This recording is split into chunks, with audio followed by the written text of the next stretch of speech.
어떻게 항상 기뻐할 수 있을까요? 조건이 아니다. 이거는 우리의 신분이 하나님의 자녀라는 것을 전제하고 있습니다. 그러니까 하나님의 자녀가 됐을 때에 거기서 오는 확신과 그거에 의한 기쁨이 있는 거죠. 대통령 아들만 돼도 얼마나 든든하고 어디를 가도 기죽지 않는 것과 마찬가지죠. 거룩한 백성이 된다고 할 때 이 거룩한 백성은 저는 능력이라고 보는데, 왜냐하면 이것은 성령과 관련되기 때문에 거룩한 백성. 그런데 이제 이 하나님 자녀 세굴라 보물로서의 신분과 또 성령의 능력 그 사이에 세상 나라가 있습니다.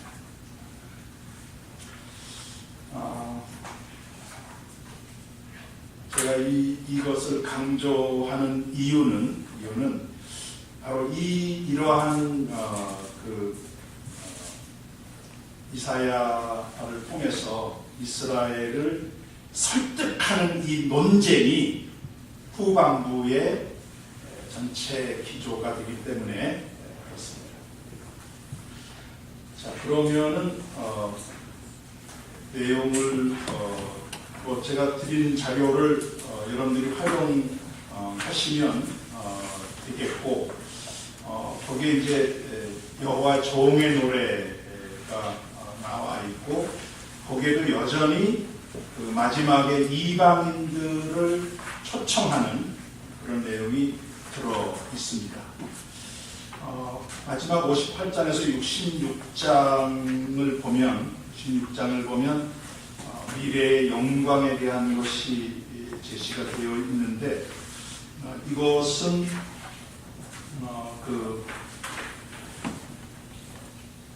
아직 성취되지 아니한 마지막 예언들이 이 안에 너무 많이 들어있어요. 그래서 이 내용은 이제 여러분들이 지금 앞으로 전개될 세계 역사 속에서 특별히 이스라엘과 관련된 역사가 본격적으로 시작이 됐거든요. 그것은 66년 전에 1948년 이스라엘의 독립입니다.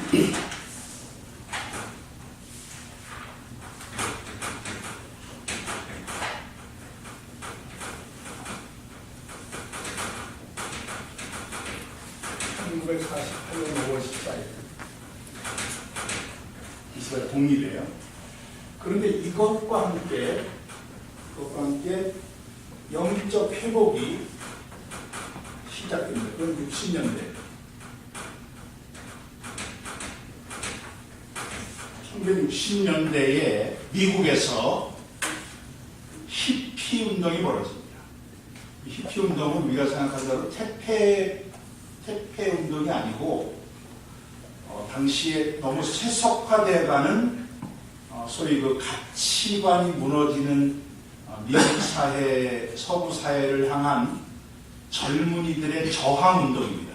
히피 운동이에요. 그러니까 모든 그 기존의 전통을 다 부정하면서, 그러니까 이제 복장도 완전히 이제 전통적인 거를 다 거부하니까 복장도 이제 우리가 생각할 수 없는 그런 복장들을 하고 또 그런 생활 패턴을 유지하는 거죠. 근데 내면에 들어가면 가치에 대한 어떤 갈증, 가치를 추구하는 젊은 운동이라고 해석을 합니다.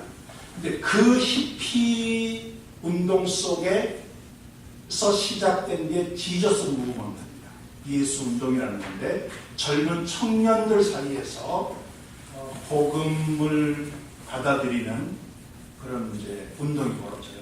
근데 그때의 그 지저스 무브먼트, 히피 문화 속에 빠져 들어간 사람들 중에 상당수가 유대인 청년들이었습니다.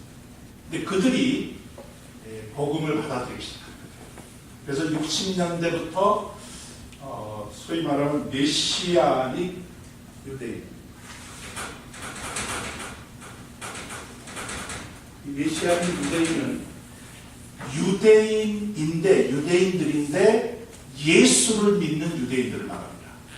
이 사람들이 크리스찬이라는 말을 안 쓰는데, 그 이유는 지난 2000년 동안 유럽 서구 그 기독교 사회 속에서 너무나 많은 이 압박을 받고 또 쫓겨다니고 그 나치의 600만 학살 홀로코스트도 따지고 보면 기독교 안에서 이루어진 일이거든요.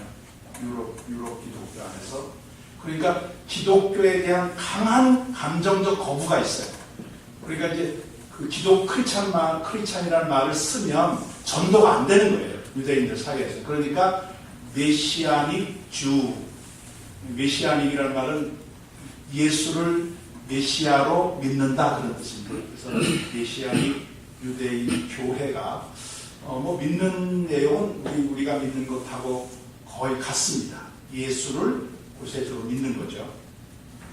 근데 이 운동이 60년대에 시작되면서 이제 Jews for Jesus, 예수를 위한 유대인을 전도하는 것은 막을 법이 없어요. 그래서 미국에 있는 유대인들이 이스라엘로 이민을 와서 전도를 하고 1948년 독립할 때의 기록에 의하면 한 20명 정도의 예수 믿는 유대인이 있었다고 합니다. 근데 이게 60년대 가면서 300명이 됐고 제가 이스라엘에 가 있었던 80년대 3,000명이었어요. 지금은 2만 명입니다. 이스라엘 안에 예수 믿는 유대인 수가 현재 그 나타니아라고 하는 도시에 신학교가 세워져 있는데 이 메시아닌 유대인 교회의 정식 신학교예요.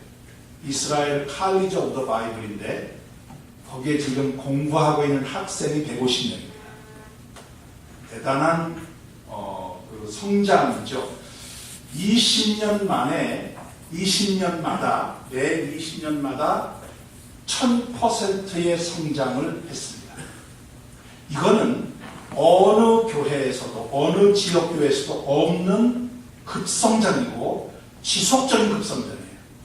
문제는 숫자가 너무 적다는 것입니다.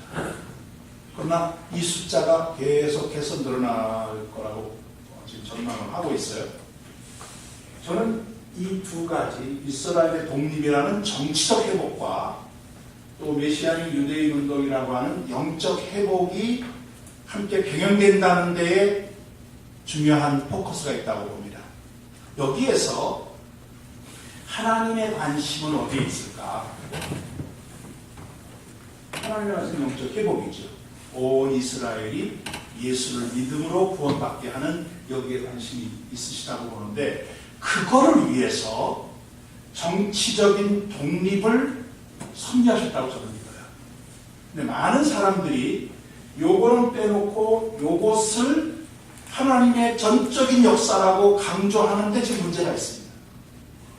그렇게 되면은 이거는 민족주의를 지지하는 것밖에 되지 않아요.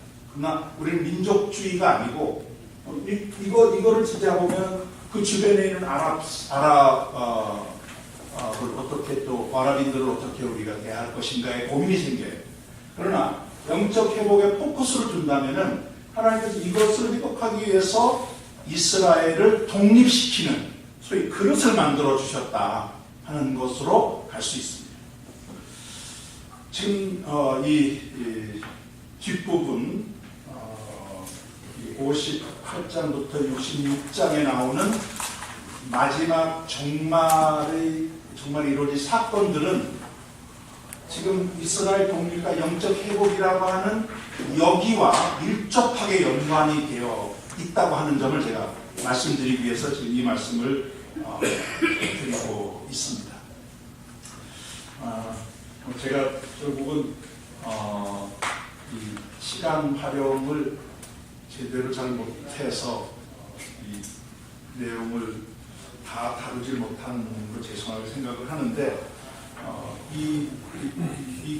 여기에 제가 쓴 이 글은 다 풀어서 썼기 때문에 읽으시면 다 이해가 되시도록 돼 있어요. 어려운 용어도 없고 그렇습니다. 그래서 여러분들이 이 자료를 잘 활용하시면 좋겠다 생각이 들고 질문 받는 시간을 좀 갖도록 하겠습니다.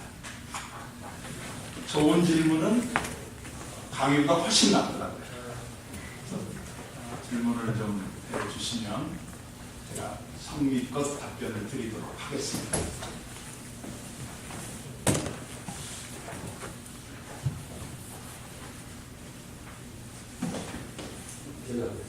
예. 별거 아닌 질문인데 혹시 미스프린트인 것 같아서 교재 미스가 많이 있습니다. 예. 6페이지인가요? 예. 밑에 보면 5번 심판과 소망에 관한 예언들 이렇게 되어 있거든요. 소망에 관한 예언들 5번. 근데 그 앞에 지금은 4번도 역시 심판과 소망에 관한 예언들이거든요. 아, 그런가요? 네. 제가 좀 못 본 것 같은데 몇 페이지라고 그러셨나? 5페이지, 6페이지가 되겠네요. 5페이지, 6페이지. 심판과 소망에 관한 예언들, 예. 6페이지에서도 역시 5번 심판과 소망에 관한 예언들이라 해서 똑같아서 이게 타이틀이 둘 중에 하나는 바뀌어야 될 것 같아서 말씀드렸습니다.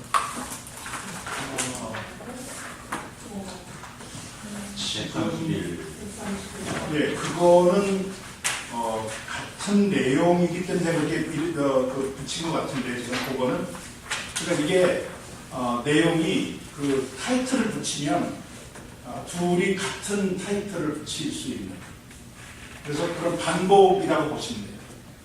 반복으로 같은 예, 제목인데 예, 같은 제목인데 그 성경 말씀이 예, 그렇죠. 1, 5장 예, 그러니까 이런 내용 이사야가 반복하는 거죠. 4장에 있어서 예. 4번 항목을 둘로 나눴다 이렇게 보면 되겠죠. 네, 그렇죠. 예, 그렇게 보시면 되겠습니다. 한 가지 제가 보면 그 두 번째 페이지의 사역 기간에서 히스기야의 이사야 사역 기간을 유다의 내왕과 연관시키는데 히스기야가 729년이 아니라 715년입니다. 아하스가 죽고 나면서 바로 이었기 때문에 729가 아니라 715년. 그건 좀 고쳐주시면 좋겠습니다.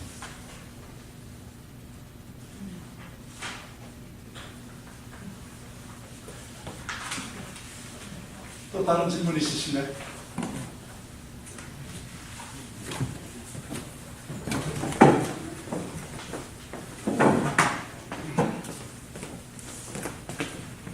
잘 들었습니다, 목사님.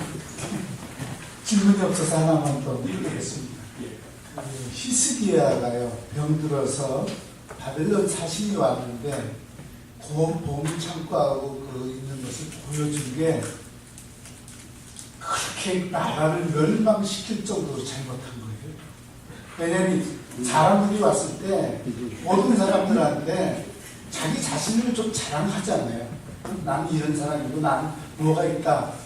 그렇게 한번 자랑을 한번 했다고 히스기야 그 사람이 떠나자마자 너는 네 나라가 멸망할 것이다.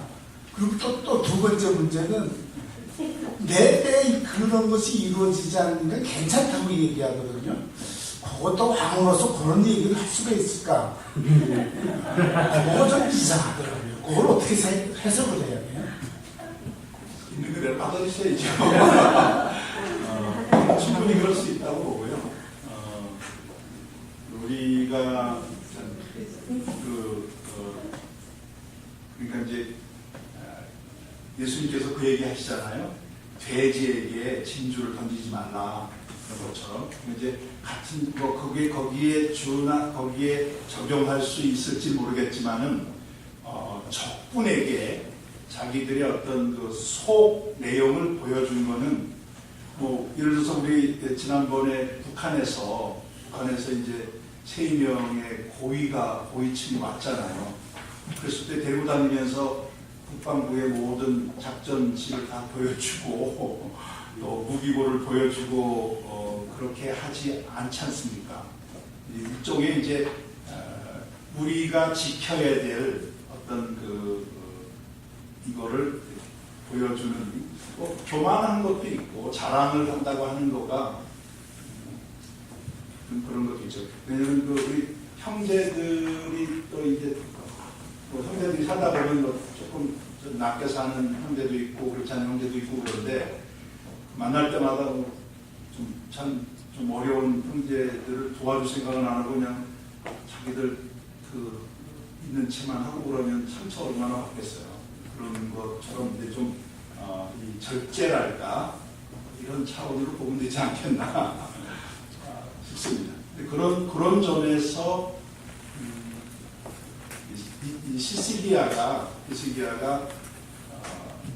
자기를 드러냈다고 하는 거가 자랑까지는 좋은데 그게 이제 하나님의 소중한 그 은혜를 하나님 주신 그 소중한 축복을 자랑하는 뭐 이런 거가 그게 아니냐 평가할 수 있겠네요. 더 이상 어떻게 다르게 설명할 수 있을까 생각을 좀 안 해봤는데 저는 이거는 이사야의 평가라고 봅니다. 이사야의 평가. 히스기야가 이제 자기 행동에 대한 거를 이사야는 그 이스라엘의 멸망이라고 하는 것과 연결시켰다. 또 그런 가능성도 충분히 있고. 또 다른 질문 있으신가요?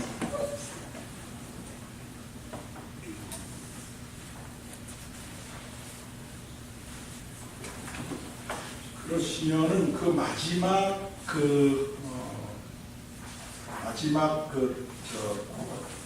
결론적 언급을 제가 좀 읽고 마치도록 하겠습니다. 이거를 읽는 것이 좋겠다 싶은데 세 가지로 제가 이제 정리를 했는데 이사야 예언의 영향. 이사야 예언은 포로기 후기 이스라엘 역사에 중대한 영향을 끼쳤다. 이스라엘과 유다의 남은 자들은 이사야가 제시하였던 새 시대와 관련된 영광, 자유, 번영, 평강을 갈망하였다.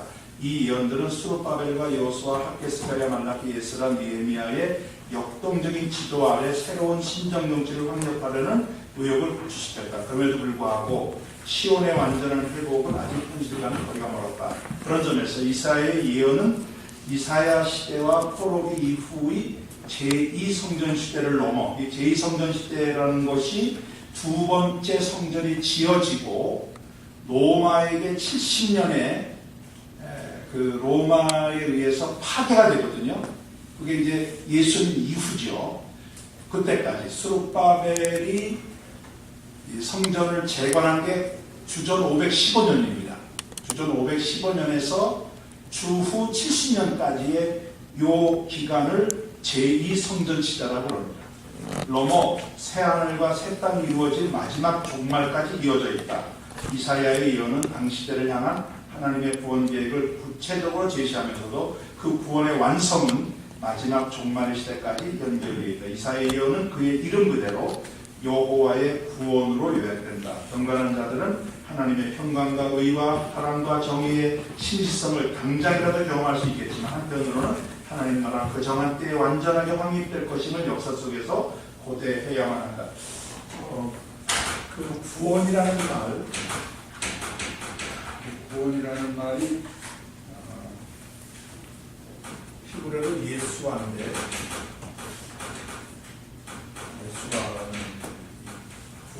구원은 두 가지 뜻이 있습니다. 하나는 도움이라는 뜻이고 또 하나는 회복이라는 뜻이에요. 이 예수와라는 말 속에는 도움이라는 말이에요. 하나님의 구원 그랬을 때 하나님의 도움, 이거는 이 도움은 다른 말하면 하나님의 개입입니다. 개입인데 이 개입은 우리의 인간의 무능과 관련이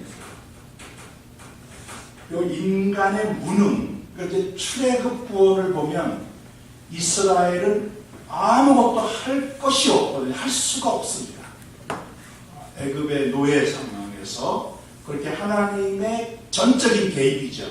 그래서 구원이 이루어지는데 인간의 무능인데 이 인간의 무능을 우리의 구원과 연결시킬 때 회개하는 것입니다. 회개.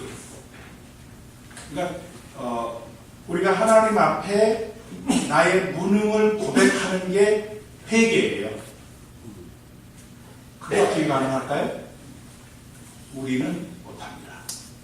그래서 성령의 감동이라고 말합니다. 성령께서 우리에게 회개할 수 있도록 우리의 마음을 열어주신 거예요. 그 열어주는 게 나의 무능을 고백하는 거예요.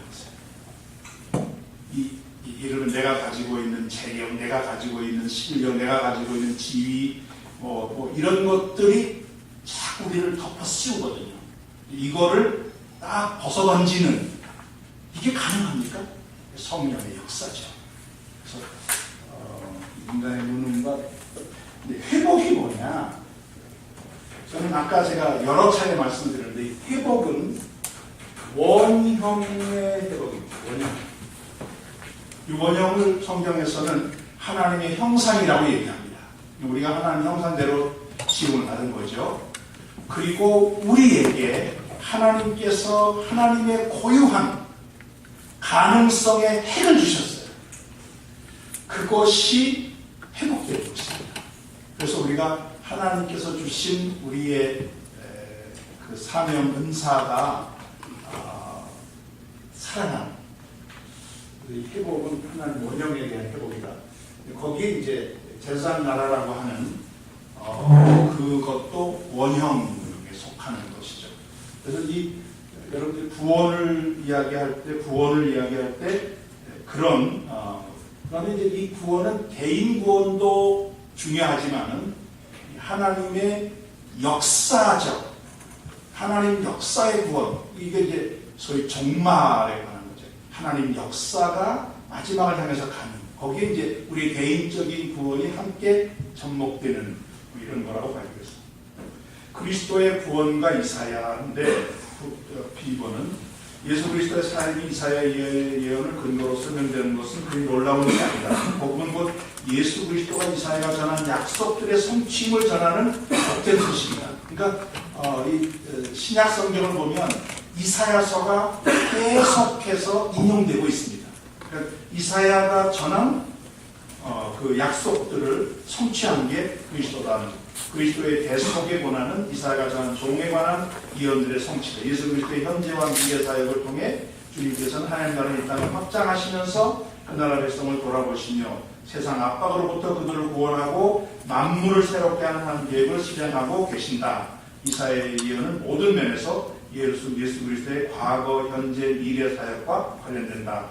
그렇다면 그리스도를 통해 성취될 것으로 선포된 이스라엘 회복 사건은 언제 어떻게 성취될 것인가? 이스라엘의 회복은 바벨론에서 70년 포로 생활에서의 귀환으로 부분적으로 성취가 되었지만, 그러니까 이사야 안에 이 부분적인 성취에 대한 내용들이 나옵니다. 그러나 그런 성취는 사실 이사야가 바라본 그 찬란한 영광에 비하면 너무 초라했다. 더구나 스가랴 같이 귀환 이후 성전 재건을 독려하고 또 재건을 보았던 선자까지도 여전히 이스라엘의 회복을 미래적 사건으로 조망하고 있다. 이것은 이사야가 바라본 이스라엘 회복을 바벨론에서의 귀환 정도로 마무리 지을 수 없게 한다. 여기에 이사야가 선포한 회복 메시지의 영적 비밀이 있다. 비록 이사야가 그 당대의 시대적 상황을 배경으로 예언을 선포했지만 그 궁극적인 성취는 그리스도의 재림을 통해서 이루어질 것이다. 특별히 주목을 끄는 것은 사도 바울께서 이스라엘의 구원 문제를 다루고 있는 로마서 9, 10, 11장이 이사야 후반부, 특히 65장, 66장에 그 신학적 근거를 주고 있다는 점입니다. 바울 사도가 창세기로부터 시작해서 이스라엘의 구원 역사를 개발하면서 이사야 65, 66장은 근거로 이방인의 영입과 더불어 유대인의 선택된 자가 구원받는다는 하나님의 구원 계획을 제시하고 있다. 바울은 호세아서를 비롯하여 다른 구약 구절들도 활용하지만 그는 이사야 메시지에서 보다 큰 영향을 받은 것이 분명하다. 마지막 7번입니다. 이사야 예언의 강조점. 구원은 전적으로 하나님께 속해 있다. 이것이 이사야 예언 전체를 통하여 강조하는 복음의 본질이다. 이사야에서는 구원이 두 측면을 지고 있다. 하나는 의로운 남은 자들을 위한 신원이고 다른 하나는 불경한 자들에게 있게 될 수치와 보복이다. 이사야의 새하늘과 새 땅의 환상은 의로운 자들을 고무시켜 의와 사랑과 정의를 더욱 지키며 실천하도록 격려한다. 그들은 스스로 하나님 나라를 세울 수는 없지만 거룩하고 영광스러운 변화의 시대를 준비해야만 한다. 구원은 유대인에게만 국한되지 않는다. 이사야는 이방인에게도 구원의 문이 열려 있다고 강조한다. 이방인들이 하나님의 구원 계획에 포함되어 있다고 하여서 이스라엘이 제외되는 것은 아니다. 출신 배경이나 인종적 구별 없이 그리스도 안에서 그래서 모두는 하나님의 구원받은 한 세 사람으로 부름받다. 여기 한 세 사람은 유대인과 이방인이 그리스도 안에서 하나가 된다는 것입니다. 이것이 바울이 강조한 참 교회의 모습입니다. 이사야는 구원 관련하여 시온의 변형을 강조한다. 이사야 당시의 시온은 피로 물든 불법의 도시였지만 하나님의 심판이라는 정화 과정을 거친 후에 시온은 의의 성읍, 신실한 고을로 탈바꿈하게 된다. 적에게 포위 공격을 당하는 비참한 운명의 시온이지만 종국에서는 하나님의 손에 아름다운 왕관이 될 것이다. 창기와 같은 시온이 하나님께서 기뻐하시는 거룩한 신부가 되며 성벽이 그 인구를 다 포용할 수 없을 정도로 주민들이 많아지게 된다. 만국 백성들이 시온으로 몰려서 여호와를 예배하며 하나님의 법을 배우게 된다. 이사야의 종말 비전은 시온의 변형으로 설명했고, 시온은 온 땅을 중심으로 모든 산 꼭대기에 굳게 서게 되고 그곳으로 만방이 몰려들어 여호와의 통치 아래 의와 평강을 우리에게 누리며 살게 된다는 것이다. 시온은 바벨론 포로들이 고국으로 돌아간다는 현실적인 희망을 넘어서서 여기 시온은 예루살렘을 의미하고 그것은 곧 이스라엘을 상징하거든요. 하나님께서 온 인류를 위하여 새롭게 창조하실 새 예루살렘 비전으로 확장되고 있음을 보여준다. 아까 서두에 말씀드린 것처럼 이사야서는 구약에 있지만 그 예언의 전망들이 구약을 넘어서서 요한계시록까지 역사의 전체에 걸쳐 있다는 점에서 이사야의 가치가 있다, 위대함이 있다 볼 수 있겠습니다. 여러분과 함께 한 2시간 반 동안 이사야를 다루었는데요. 이것이 완성이 아니라 시작이라고 보시면 좋겠습니다. 이사야서를 많이 읽으시는 계기가 되면 좋겠고, 이사야서를 읽으면 읽을 때마다 마음이 이렇게 풍성해지는 느낌이 있습니다. 특히 물론 우리 한국 교회가 역사 의식을 상실을 하고 있다 저는 봅니다. 그 이유는 종말, 하나님께서 이루실 종말에 대한 관점을 놓치기 때문이다. 이게 이제 다미선교회 1990년대 초에 있었던 다미선교의 영향이라고 보는데, 그 잘못된 종말관을 가지고 있던 그룹들에 의해서 한국교회가 종말신앙이 완전히 와해되어 버렸습니다. 근데 여러분들이 이 종말신앙이 이게 이제 사라져버리면은 그 자리를 다른 신앙이 채우지를 않고 그 공백을 통해서 들어오는 게 세속화입니다. 저는 1990년대 초에 있었던 이 다미선교회 사건이 한국교회의 세속화에 아주 중요한 출발점이 되었다고 저는 보는 입장이에요. 누군가가 그것을 좀 분석했으면 좋겠어요. 연구를 해서. 그런데 이거를 회복하는 길은 종말론의 회복의 길은 저는 개인적으로, 저는 이스라엘에서 제가 공부를 했는데 개인적으로 이스라엘에 대한 관점을 회복하지 않으면 회복이 안 됩니다. 이 세속화를 밀어낼 수 있는 방법이 없어요. 그래서 이스라엘의 정치적 회복과 영적 회복이라고 하는 이 하나님의 역사를 우리가 수용하면서 그걸 통해서 하나님께서 이끌어 가실 미래의 종말을 이사야서가 제시하고 있는 바로 그 점을 회복하는 것이 종말신앙의 회복이다. 세속화를 극복하는 것이다. 그래야만 역사의식을 갖출 수가 있습니다. 이게 세속화는 나를 들여다보고 있거든요. 심지어는 하나님도 나를 위해 존재하는 분으로 탈바꿈하는 게 세속화예요. 그러니까 내가 하나님을 위해 존재하는 게 아니라 하나님이 나를 위해 존재하는, 나를 시종드는 분으로 전락시키는 게 이 세속화입니다. 거기에 이제 하나님을 하나님답게 만드는 방법은 역사 의식을 회복합니다. 저는 이게 한국교회 살 길이라고 생각을 하는데 그 출발점이 이사야서에서 찾을 수 있겠다. 그리고 여기에 이제 이사야서를 통한 역사의식의 회복과 종말 신앙의 회복은 이스라엘의 문제를, 지금 여기 마지막으로 시온에 대한 이야기로 결론을 내렸는데 그 점을 좀 여러분들이 관심을 가지시고 신앙을 더 성숙한 신앙으로 나아졌으면 좋겠다 싶습니다. 시간이 딱 됐는데요.